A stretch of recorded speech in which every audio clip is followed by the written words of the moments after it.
C'est le printemps. C'est le titre de ce travail composé de 7 toiles d'1 mètre de côté que je viens de terminer récemment.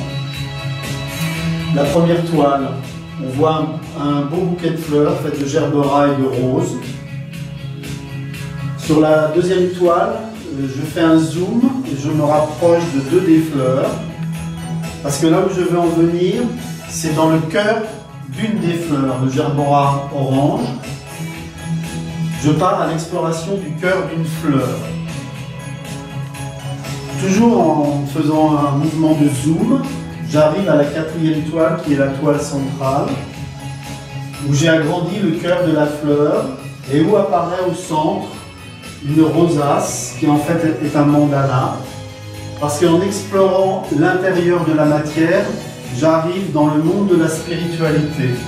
Je refais un zoom, ici on voit le mandala agrandi, et apparaissent 2 mains qui viennent comme en offrande, comme ça, nous faire rentrer dans un autre univers, d'où jaillit l'or. Ici, on voit des formes en or, au milieu des mains, comme ça, qui en fait tracent les contours, certains traits du visage qu'on va découvrir sur la 7e toile, et qui représente un dieu. Ça pourrait être Zeus, Apollon, qui on veut. Donc ce travail, je l'ai réalisé pour montrer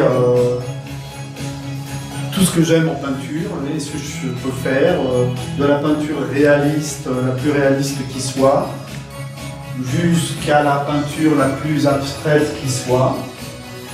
Ici, les symboles qu'on voit, pour moi, ça symbolise une sorte de langage oublié, un langage très ancien qui, si on le connaissait encore, nous donnerait les clés de la vie et de l'existence.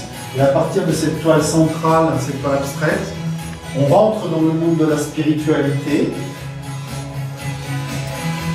Et de cette spiritualité naît aussi l'humain.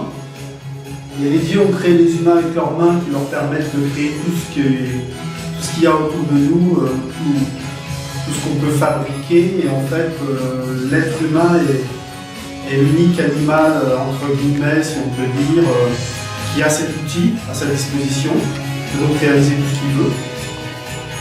Et c'est pour ça que l'œuvre se termine par un visage humain. Parce que ce travail s'adresse avant tout aux humains. Et vive le printemps.